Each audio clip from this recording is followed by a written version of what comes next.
Tonight, as the search for a missing 14-year-old continues, the motive for his abduction is revealed. We believe that Shema was abducted as retribution for an unpaid drug debt. While questions remain about why it took so long for his school to report his absence. Plus, and we located an adult male in his 60s who had been shot on the bus. a man is rushed to hospital after someone opened fire on a Brampton transit bus. And a Mississauga man returning from a cruise tests positive for COVID-19 as anxious travelers opt to stay home. Good evening, I'm Mike Wise. The frantic search continues tonight for a missing 14-year-old boy. An Amber Alert was issued last night for Shema Jolayami, and at this hour, he is still missing. Let's go right to our Angelina King. She joined us live near the family's home. So, Angelina, some big developments in this story tonight. Yes, Mike, and this story just keeps getting worse. Toronto police are now saying that 14-year-old Shema Jolayami was abducted as retribution for his stepbrother's drug debt from the summer. And by all accounts, Jolayami is a good kid. He isn't into any kind of trouble. And it was on this street where he was abducted yesterday morning near his home before school.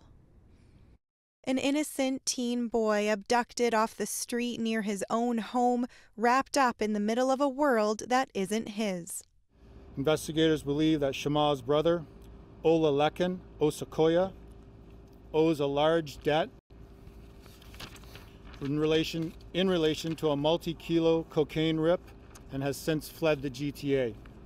The cost of that cocaine, $4 million, and the abduction of his younger brother. This is a 14-year-old innocent child. He is not a part of that business. He is not a part of that lifestyle. And I'm saying the full weight of the Toronto police will be brought to bear. Police say 14-year-old Shema Jolayami was grabbed off the street by two men around 8:30 yesterday morning. He was heard yelling for help as the suspects forced him into a Jeep Wrangler, which investigators believe they found today, burned out in the area of a provincial park in Caledon. Jolayami goes to this school. His parents weren't alerted about his absence until yesterday evening because school staff didn't record the attendance data in time. They missed an 11 a.m. deadline, so his parents weren't notified until shortly after 6 p.m. By that time, they had already called police about 30 minutes before. It shouldn't have happened this way. Our procedures are very clear. You must enter attendance information each period, and what we say, typically the first 20 minutes of that period, that information should be entered. For whatever reason, it wasn't. He says attendance is entered electronically by the teacher, and now 4 staff members are on home assignment while the TDSB investigates. The school board describes Jolayami as a great kid, and so do those who know him. Maureen Archibald says she works with young people in the area and says he's polite. Just return, but the kid, release him, and let's try and solve the problem. Don't take him life. Don't kill him. Please, we're asking no more killing. Police say they have been in contact with the suspects.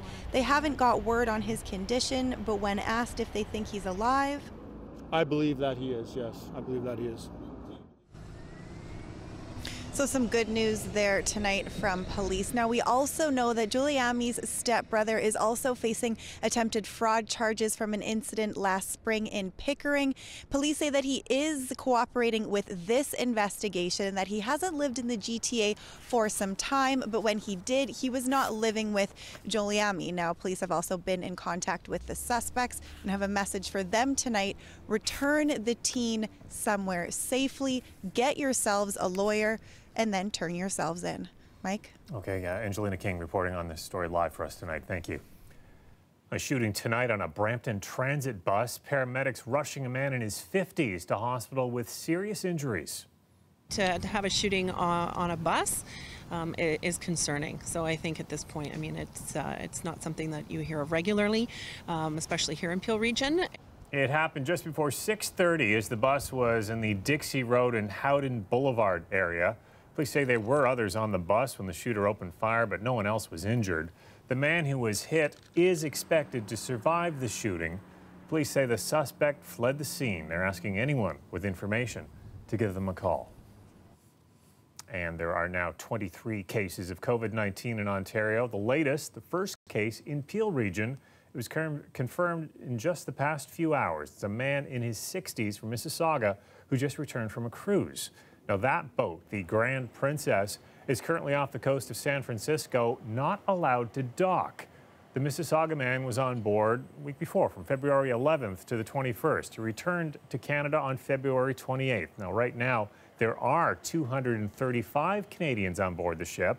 2 previous passengers of the Grand Princess tested positive for COVID-19. One of those passengers has since died. So far, none of the Canadians still on board has tested positive. Earlier today, Ontario health officials confirmed 2 more cases in the province. 50-odd-year-old person from Iran travel, and that person is at home in isolation.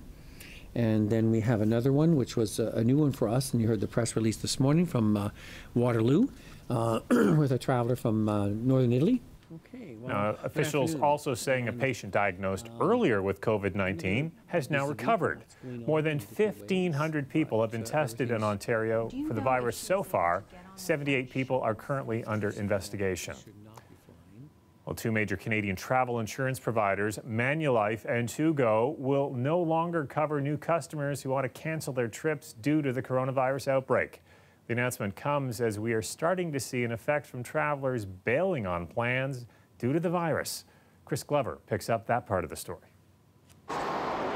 Air travelers around the world have been put on notice to prepare for COVID-19. We have masks in the luggage in case, we see someone coughing a lot or anything. My mom did think about that, obviously. Apart from that, not really. While not all are buying cancellation insurance like this woman and her kids. No. Going forward, 2 major insurance companies say if you cancel due to the virus, you'll no longer get your money back. I don't think in their wildest dreams they imagined that there would be this much potential of claims, and now it's coming to reality. Even if your trip is to a country not on the Canadian government's COVID-19 advisory list when you book, but is added later, you still won't get your money back if you get insurance through Manulife or TwoGo. This travel insurance broker says these companies won't be alone for long. What do you think might happen next? They should all follow. I can't imagine one that would want to stand alone and just, great to get all that business, but not so good to get all those claims, I would think would be a problem. And how much money in terms of claims might we be talking about? I think millions. Many major companies are making the decision to stay home for you. United Airlines is slashing flights abroad and at home. So go wherever far is to you. And tour companies like G Adventures are cutting too. All their trips in March to China and South Korea are canceled. A new way to experience the world. With G Adventures National Geographic trips to China, Japan, and Italy canceled for the next few months. And while going forward, canceling because the country has the virus might not get you your money back. What if you get COVID and you're sick here in and you want to cancel your trip? That again just came out today that will not be covered. Today, an international airline association said due to the virus, we could see $100 billion worth of losses in the airline industry globally. Chris Glover, CBC News, Toronto.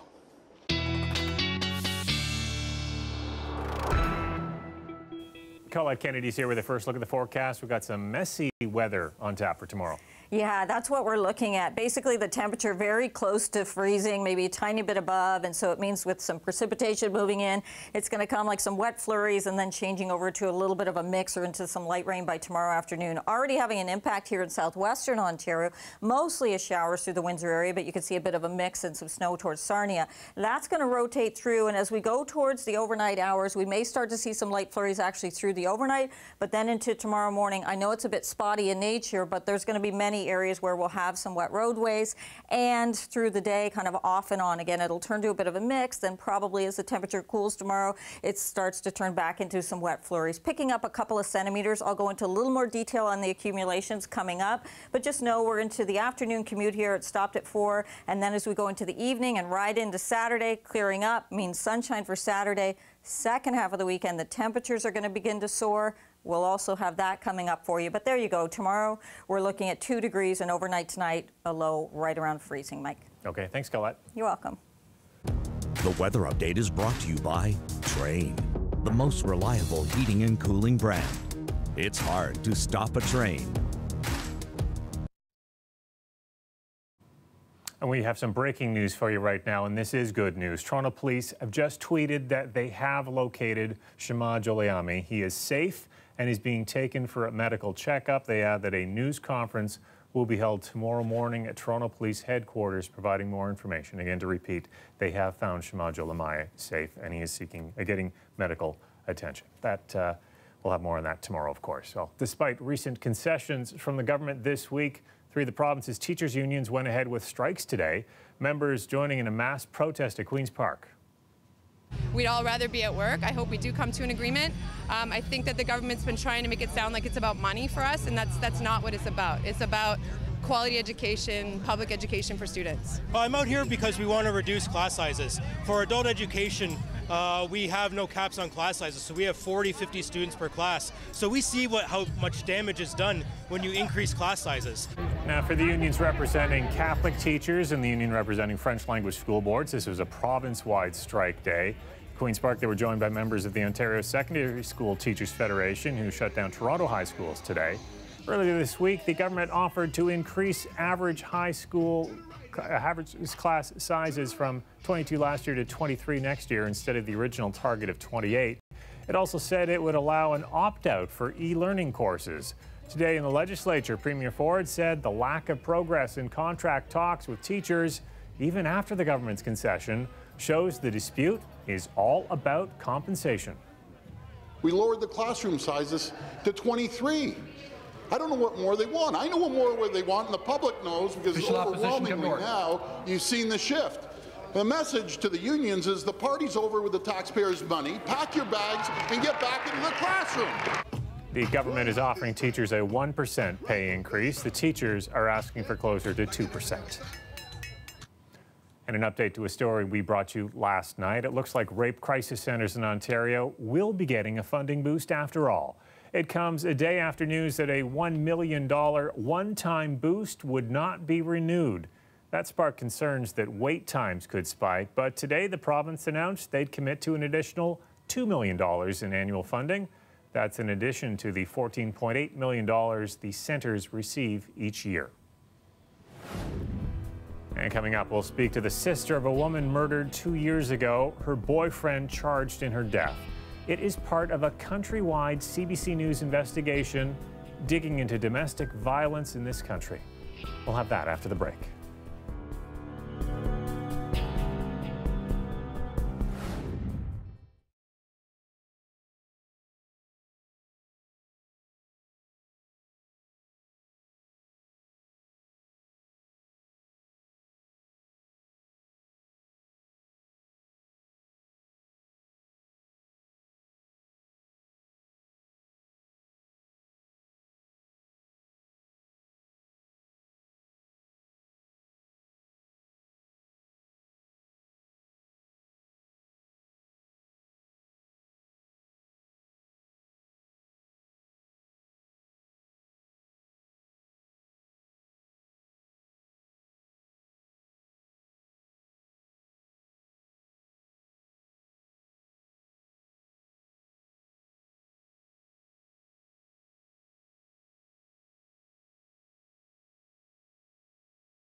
The trial for Alec Manassian begins next month, and today in pre-trial, the judge heard that he admitted to planning and carrying out the attack that killed 10 people along Yonge Street 2 years ago. Manassian faces 10 counts of first-degree murder and 16 counts of attempted murder. He's accused of driving a van into pedestrians on the sidewalk in North York back in April of 2018. Several victims and families of those who died in the attack were in the courtroom today. Today's pre-trial was to lay out the agreed statement of facts. The judge says the case will be about Manassian's state of mind at the time of the attack and not whether he did it. The judge-alone trial is set to get started in April. Well, thousands of people across Canada, mostly women, are victims of domestic violence every year. Now, a countrywide CBC News investigation is digging into this deadly issue and exploring the life-saving solutions. Here in the GTA, domestic homicides are a growing problem, but experts say they're often preventable. Based on our analysis, there were 86 people killed as a result of intimate partner violence across Canada back in 2018. That's the most recent year where we could get reliable national data. Closer to home here in the GTA, there were 11 deaths that year, and close to half of those victims were assaulted or in abusive relationships before they died. And one of those local victims was a 25-year-old woman named Alicia Lewandowski. She was killed 2 years ago today. We spent time with her sister recently to hear what led up to Alicia's death. Just a warning, this might be difficult to watch for some of our viewers. So my sister's name was Alicia Marie Lewandowski. So it was always kind of cool because it rhymed. And she was so beautiful. Not just on the outside, but inside she was so beautiful. She always gave the people the benefit of the doubt. And I think that was also her downfall. The relationship was not healthy. When you're in a relationship, in my opinion, the person that you're with wants to be a part of your life in every aspect. This was the opposite of that, where Alicia was isolated and was always just with him. Next thing you know, it's like 5 o'clock in the morning and I'm getting a call from my mom and my heart just sunk because I just had this bad feeling. And I'll never forget that call. My mom was hysterical. And so I immediately was grabbing my clothes and getting myself dressed as fast as I could. I remember turning to get onto the street, and before I could even turn, I already saw an officer at one corner and blue lights flashing. I'm thinking, what has happened?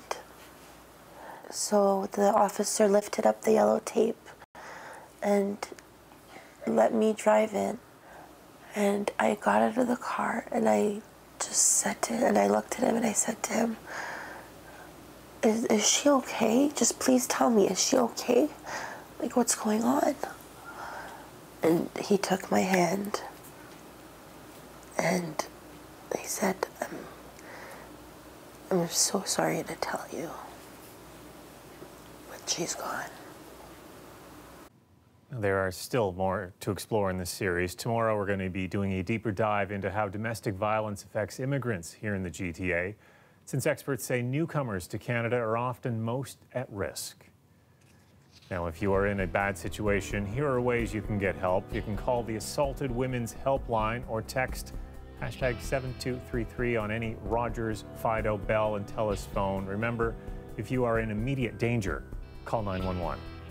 Stay with us. We're right back after this break.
Colette's back with her extended forecast. So messy weather tomorrow, but things change for the better this weekend. Boy, do they ever. We're going to see some incredible temperatures by the time we get to the end of the weekend, Mike. So hang on for that coming up. We do have some messy weather, a little bit of light snow coming through tonight into Friday especially. But just know that for this date in history, snow on the ground, the record is almost 25 centimeters. And this is your record snowfall for this date in history. And we're not going anywhere near that. Also, you can take a quick note of your average high and your average low, because tonight we are not going to -7. We're going to hover right around freezing. And certainly for our daytime high, here we go, we were well above seasonal, a couple of degrees, almost 3 degrees actually above seasonal for those daytime highs. But this is the system already having an impact and affecting you there into southwestern Ontario. The good news meaning it moves out quickly for you into tomorrow. You'll get a bit of that wraparound, but we see this coming through the GTA, a little bit messy in terms of turning into a mix, more so towards the Niagara region. We may be seeing that, some wet flurries, then becoming some light snow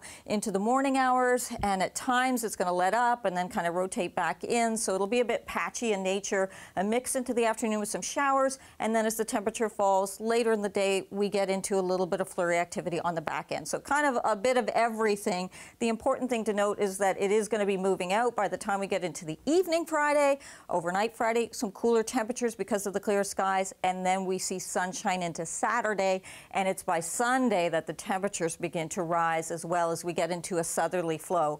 In terms of the amounts, look at this range. We've got 0 showing up in Toronto, 5 for Hamilton. Really, I think we're going to be around that 2-3 centimeter range, but there'll be a few pockets locally where you'll get into some heavier amounts, and certainly into some of the higher terrain into cottage country. Again, locally, you may be picking up.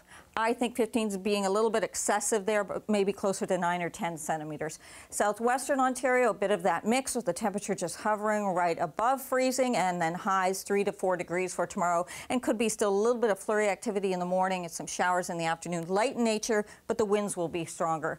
And tonight, feeling like -5, but there you go with that kind of messy mix kind of coming in here and lingering into the afternoon hours, 2 to 3 degrees, knocking us back closer to seasonal. Never mind that. We're going to forget all about that as we go into the weekend. Sunshine Saturday. We do lose an hour of sleep, but what we're paying for is some milder air that's going to come in. So look for highs 9 to 10 degrees Sunday and Monday, although some showers come in, so some wet conditions to start the work week off. But the important thing is the showers on the Monday after the weekend of sunshine. Yeah, this is looking like a pretty nice weekend. At least it seems at this point. Okay, thanks, Colette. You're welcome.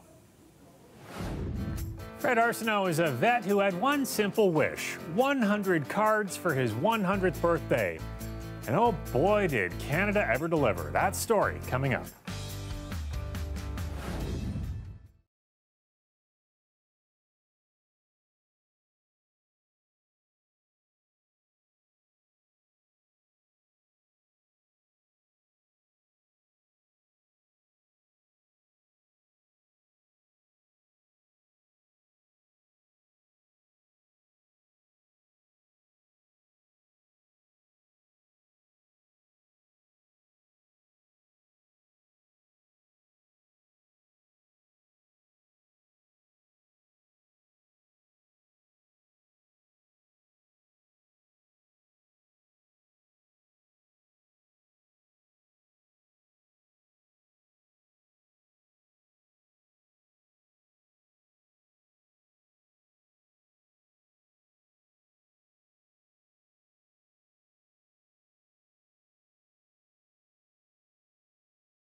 He asked for 100 cards for his 100th birthday, but today, Second World War veteran Fred Arsenault got a whole lot more. Philip Lishanek was at the celebration for the soon-to-be centenarian, who has captured the hearts of thousands of Canadians. They came from all over to celebrate a special milestone. The birthday boy piped in by a member of his old regiment, the Cape Breton Highlanders. So we're showing the same insignia as he had worn during the Second World War. So we're very proud of that. Cards, gifts, and honors from around the world, including a plaque from the government of the Netherlands, a country he and other Canadian soldiers helped to liberate during the Second World War. A portrait from the Royal Canadian Navy painted by a sailor who was originally from Afghanistan. It's patriotic, I guess, in a way, but it shows like his sacrifice, and it's somber, and yet there's, I guess, a positive attitude to it as well. Tributes from men and women serving in the Canadian Armed Forces and school children around the world have poured in. It all started with a birthday wish from his son, shared with only friends and family at first. In the morning it was tweeted by Doug Ford, then it was tweeted in the afternoon by John Tory, and then the next day it was tweeted by Justin Trudeau. So after that, it's gone across the world. Right, we're getting calls from everywhere, right? Cards from all over the world. The initial appeal was pretty modest, 100 cards, one for every year of a remarkable life. What he'll likely get is 1,000 times that when they all finally come trickling in. As of today, though, this is how many cards Fred has received. His son says this is not just about his dad. They're dear to my heart, all the veterans are, right? And it's good because we remember them on Remembrance Day, they have Valentine's for veterans. We need to remember them all year. A day to remember for Fred. Yeah, I will. You bet. To help us all, lest we forget. Philip Lishanek, CBC News, Toronto. Happy birthday, Fred. Well done. Well, that's our newscast for tonight. I'll see you back here tomorrow night at 11. Good night.